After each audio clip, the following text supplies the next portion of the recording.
Alhamdulillah hari ini doanya dijabah, kepengen duduk langsung di depan Ustadz, di depan sendiri dan bisa tanya. Ustadz, 10 tahun yang lalu saya dikasih rejeki sama Allah berupa kanker osteosarkoma di kaki kiri saya. Saat itu banyak vonis-vonis buruk yang saya terima, dari mulai diamputasi, usia tinggal 3 bulan dan lain sebagainya.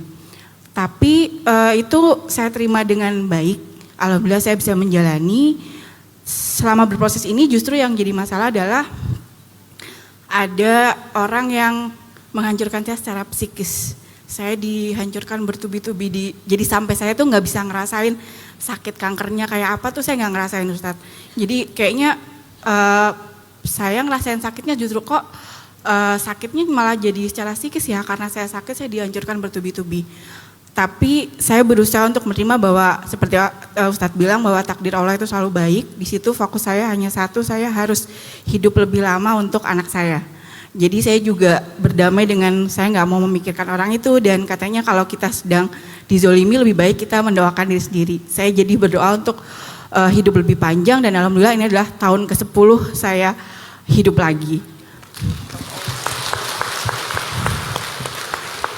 Beberapa bulan yang lalu orang tersebut dapat kejutan yang sama seperti saya, merasakan sakit kanker juga, dan saya harus merawat beliau. Di sini saya sedih karena saya tidak ingin ada orang yang merasakan apa yang saya rasakan. Saya merawat beliau dengan kesungguhan hati dan saya berjanji mendampingi beliau sampai sembuh.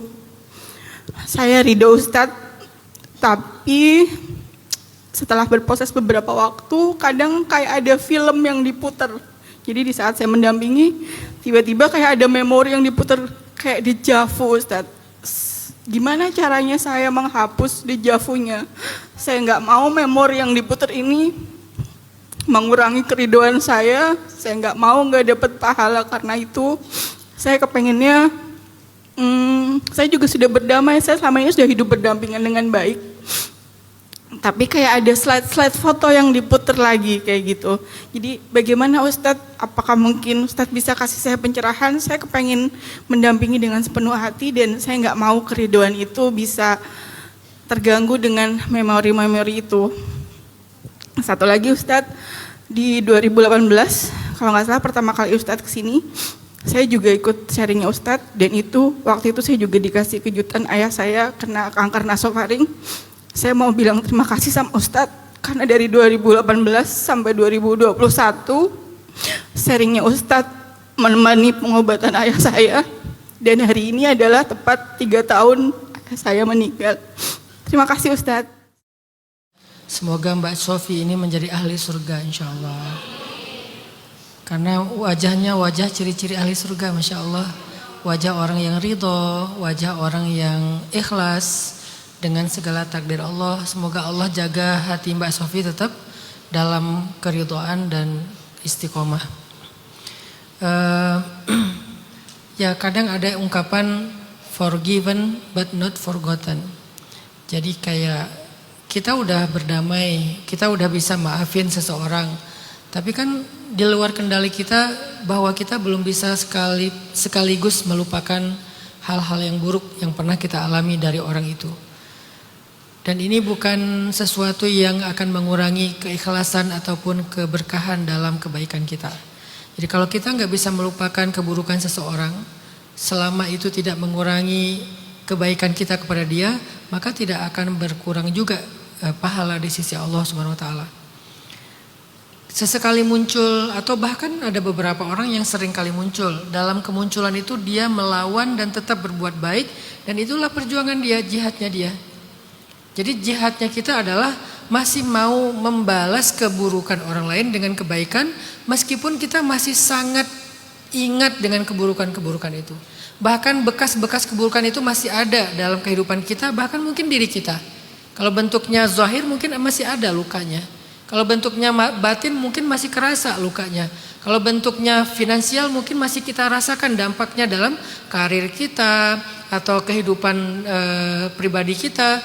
kita tahu betul keburukan dia dan kita masih merasakan betul keburukan dia, tapi bisa-bisanya kita ketika dia ada masalah kita bantu dia dan kita lawan ego kita lawan marah kita, dan itu adalah jihad yang luar biasa itu. Itu yang disebut dengan idfa billati hiya ahsan, disebut dengan ihsan. Dan Allah berjanji kepada orang yang berbuat ihsan, hal jazaul ihsan illal ihsan. Adakah balasan ihsan kecuali ihsan? Apa itu ihsan? Membalas keburukan dengan kebaikan. Jadi ketika kita berihsan kepada manusia, membalas keburukan mereka dengan kebaikan, Allah juga akan berihsan kepada kita, membalas dosa-dosa kita justru dengan kebaikan di sisi Allah. Ampunan, ridho, pahala, surga.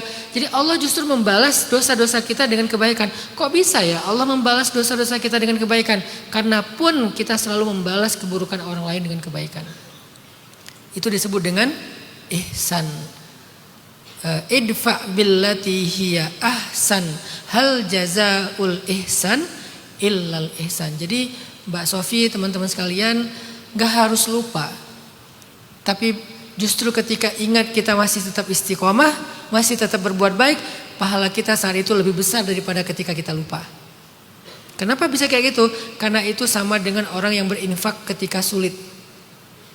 Alladzina yunfikuna fis sarra'i wad-dharra. Orang yang berinfak ketika lapang dan ketika sempit, ketika mudah dan ketika sulit. Apa bedanya? Orang yang berinfak ketika lapang atau ketika mudah, dia dapat pahala infak. Tapi ketika dia berinfak di waktu sempit, waktu sulit, meskipun angkanya lebih kecil, dia mendapatkan pahala infak plus pahala pengorbanan. Jadi kalau Mbak Sofi sesekali ingat lalu tetap berbuat baik kepada orang tersebut, maka saat itu Mbak Sofi beramal soleh 2 kali lipat daripada biasanya. Walaupun lebih nyaman kalau gak ingat kan. Itulah kenapa ketika ingat gak nyaman pahalanya lebih gede. Karena kaidah fikihnya kata para ulama adalah al jaza ala qadril masyaqqah. Balasan itu atau pahala itu tergantung tingkat kesulitan dalam beramal. Itu namanya kaidah fikih. Balasan itu tergantung tingkat kesulitan dalam beramal. Ada 2 orang sholat di masjid, shaf pertama, takbiratul ihramnya bareng dengan imam misalnya. Tapi pahalanya beda. Kenapa beda? Tergantung jarak rumah mereka ke masjid. Yang effortnya lebih, pahalanya lebih, walaupun ibadahnya sama. Begitu juga kita dalam beramal tadi. Karena effort kita lebih untuk tetap berbuat baik dalam kondisi kita masih sakit, dalam kondisi kita juga belum bisa lupa, sesekali teringat, itu effortnya lebih, maka pahalanya juga lebih. Itu yang disebut dengan ihsan. Semoga Mbak Sofi tidak berkecil hati kalau sesekali itu teringat, lalu tiba-tiba ngerasa kayak apakah sia-sia, apakah akan mengurangi kualitas ibadah saya. Enggak, itu yang pertama. Yang kedua, minta sama Allah untuk diberikan kelapangan dada. Dan itu doanya Nabi Musa alaihissalam. Rabbi syrah li sadri. Ya Allah, lapangkan dada saya. Kenapa? Nabi Musa tahu akan ketemu Fir'aun. Kan itu doa sebelum ketemu Fir'aun kan. Kalau Nabi Musa ketemu Fir'aun, Nabi Musa masih ingat loh dengan kejahatan Fir'aun sejak dia masih bayi. Yang dia harus hanyut ke sungai Nil. Yang dia harus makan bara api sehingga membuat lidahnya keluh, gak bisa ngomong. Yang dia pernah diusir, yang dia kemudian jadi buron lari ke Madian, ke Yordania sekarang, dulu namanya Madian. Ingat sekali dengan kejahatan-kejahatan Firaun. Sekarang tiba-tiba Allah bilang, coba dakwahi Firaun.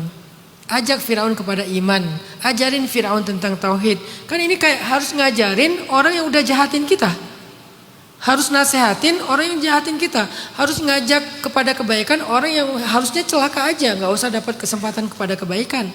Disitulah Nabi Musa minta, ya Allah lapangkan dada saya. Karena kalau dada saya sempit, gak sanggup saya ajak Fir'aun kepada kebaikan. Gak rela dia dapat hidayah.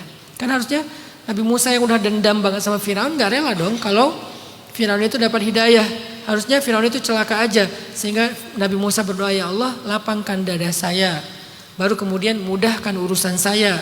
Kemudian hilangkan keluh di lidah saya sehingga saya bisa berucap dan dia memahami ucapan saya. Sebaik itu Nabi Musa niat untuk berdakwah kepada Firaun setelah lapang dada. Itu Mbak Sofi, semoga Allah berikan kelapangan dada buat Mbak Sofi. Dan Mbak Sofi sakit pun udah 10 tahun berarti Allah berikan keistimewaan kepada Mbak Sofi yang pernah diberikan kepada Nabi Ayub.